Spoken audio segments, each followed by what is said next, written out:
అల్లు పెరిగిన శరీరం, ఆశ కోల్పోతున్న మనసు, అయినా అయ్యప్పను చూడాలనే తపన.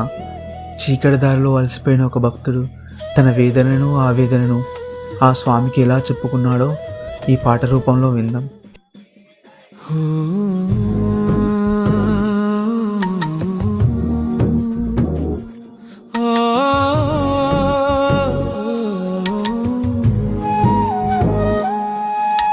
స్వామియే శరణం అయ్యప్ప,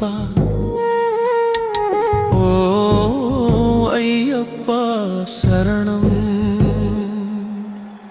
అలసిపోయాను స్వామి, చుట్టూ చీకటి ఉంది, దారి కానరాకుంది స్వామి, నా కాలు కదలడం లేదు, నీ కొండకు నేనెలా చేరేది,